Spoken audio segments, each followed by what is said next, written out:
Councillor Petrie. Thanks for joining us today. Since your family are longtime members of Ingersoll, I actually was able to find a lot of interesting stuff and good stuff. Excellent. Okay, so first we're going to start with census data. Everyone loves a good census. So on your questionnaire, I noticed that I think you didn't have listed that Victoria had siblings. So I actually was able to find additional siblings for her.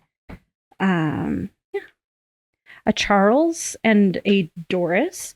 And as you can see on the census, it does indicate Charles worked as a shipping clerk, which I think is really interesting. Yeah. And in addition, if you do look here, your family was hosting a student from Egypt. Oh, wow. Yeah, which I thought was really interesting. They also had a other boarder who was a dressmaid, and she is listed right there on the data. Okay, so it's really interesting that they show both of that. I think the Egyptian student is really cool. So that was fascinating. Moving on, we have the next census data, which as you can see, your great uncle, I think it is, he changed jobs. So he's no longer a shipping clerk. He moved up. He is now a locomotive fireman. Oh, wow. The Great Central Railroad, which is really cool. A fireman is usually the ones that load the coal. Okay. I think. No, that makes sense. Yeah. And then Frank has moved into the shipping clerk position for the Floyd Packing Company. Okay. I didn't look at that. They also continued boarding with another person who was actually part of the Daily Herald. Oh, excellent. So they were journalists for the Daily Herald, which I think is really neat. Okay. And then next up, we have vital stats. Vital stats are always fun because you get to learn a lot about your family. And again, I think it's like your great uncle, grandfather. You didn't list any siblings for him on your questionnaire. I wasn't sure if you didn't know if you had siblings or... No, I didn't know. Don't know a lot about my... we would know more about my mother's side, but my father's side, there wasn't a lot going back. Just in... It really relied on my dad's memory, which isn't very good these days. Oh, well, I'm able to shine light on 4 siblings. Okay, excellent. They're in here, which I will open that up for you. So we have Ray Herbert, which was the first sibling, and unfortunately, he actually passed away at 7 months. Okay. 7 months old from accidental burns. Oh, wow. He is 9th from the top. So right here, you can actually see that he was a child and he passed away right there and everything. And it's pretty sad for a child to pass away from accidental burns. And then we have Laurel Hazel. She's also in here. And we have Gordon Elwood. He also is in here. He's 11th from the top right there. Okay. This is his record of birth. So he was born, where was it? July 8th in 1900, which I think is really interesting. We have, there she is, Laurel. She is 5th from the top, right here. She was March 29th. And then we have Catherine. Catherine's actually in the second book because she was born in 1904. Oh, okay. Gosh. Her name is quite interesting. In some census data, she's listed as Catherine. But her name also features the name Maud, which is quite an old name. And then moving on, we're going to move into more recent. Okay. Now we have a large collection of yearbooks, of Volt yearbooks. We were actually able to locate some pretty funny things in the yearbooks for both your dad and your uncle. Your Uncle Bruce was in here as well. Oh, okay. Yeah. Which one's my favorite?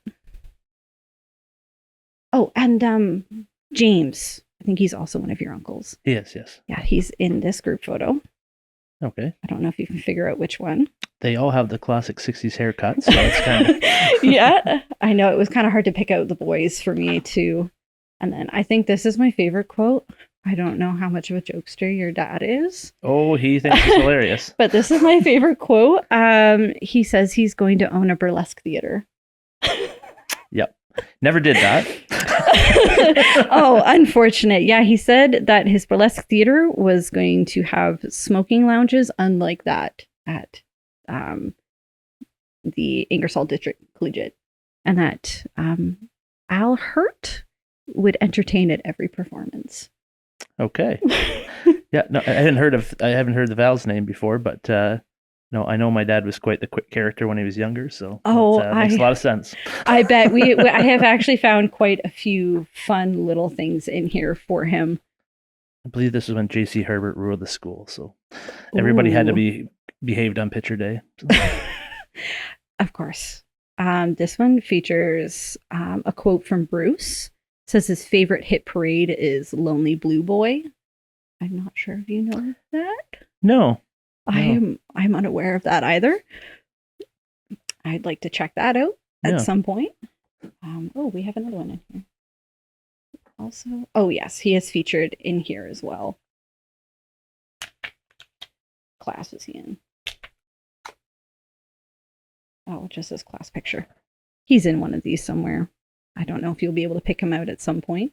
And then we have one more. Oh, yes, a quote from your father again. Oh, okay. Which I think he had some pretty fun ones. My heart's not beating in anticipation at all.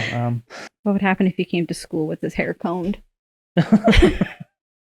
What would happen if he came to school with his hair combed properly? I don't know. I don't know at all. It's funny because now my dad is 79 years old, and the best way to describe him is he's a dead ringer for Danny DeVito. So sometimes his hair is just not combed still. So that's, I guess he never grows out of it, right? Perfect. Well, we have tons more volts if you ever want to come back in and take a look at those. Well, aside from that, we also have some very interesting miscellaneous facts that didn't really fit in all of the categories.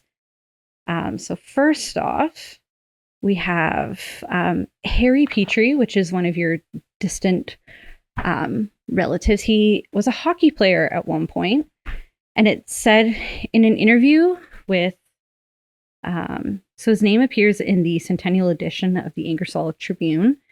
In an interview with the editor, George Hayes, a well-known former NHL linesman, mentions that Ingersoll had a good intermediate hockey team in 1915 when players like Harry Petrie was on the team. So you can see in his interview there, you can read more of his interview as well. And then I was able to find a photo of the 1915 intermediate hockey team.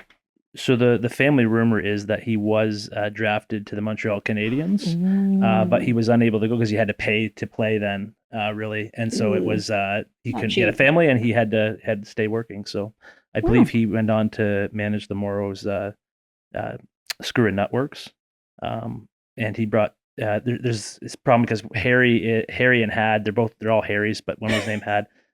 One of them is in the Sports Hall of Fame for bringing softball to town. And he used to have his goat as the mascot.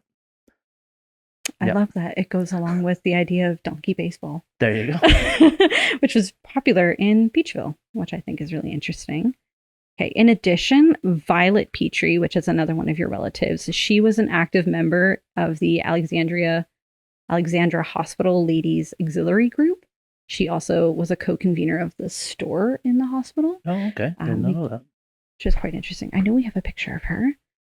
We actually have a few pictures of her. She was also part of the Avalon chapter of the Order of the Eastern Star, which is the female counterpart to the Masonic Temple. Yeah.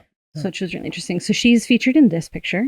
I do remember Violet. She was my dad's favorite aunt, and she lived into her 90s, and she had the best sense of humor of anybody out there, and it wasn't particularly clean at times. Ooh. She was famous for giving naughty cards. So, well, I bet she would be good at Cards Against Humanity then. She would be very good. Yeah, I had a family member that was good at that. So yeah, here she is as the co-convener of the store in the hospital. Yeah.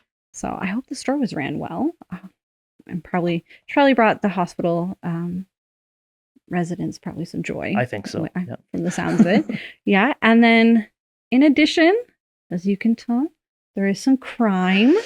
I saw that on the screen, and I got a little bit nervous. So. Yeah. While I was doing my research, it was just search every avenue I could. Yeah. And I did find that one of the Harrys, There's many, as you mentioned, Harry Petrie's, appeared a few times in the records of conviction by the police magistrate for a variety of reasons, including disorderly conduct, drunken disorderly, and vagrancy. And then also Gordon Elwood, his name does appear in the records as well. I'm assuming for the same thing. So yes, we have quite a large package. It does not surprise me. We come from the north side of town where they were hardworking, but they also like to have a lot of fun. And, I bet. Yeah, it doesn't surprise me one bit. Yeah, I think there's at least, 10 pages that his name appears a variety of times. But yes, typically for drunken disorderly, I don't think he spent, it was probably just went to the drunk tank for the night. Probably didn't spend a crazy long time in there, but I do find it interesting that he does pop up quite a few times, and it's all within like the 1880s and on. I don't know who his drinking buddies were, but they didn't keep a good eye on him. No. There's lots of stories from the old Ingersoll Inn days, which happen to be where town hall is now. So it's probably better I spend more time there than the hotel. So that was there. Yeah, you hear stories and stuff like that, but to be able to have someone dig through the records is amazing, and you got to take the good with the bad, and it's what happens, right? So it's always fascinating to know a little bit more about history and where we come from, and I appreciate all the work that went into it. Thank you again, and it's been really interesting looking into your family. Thank you.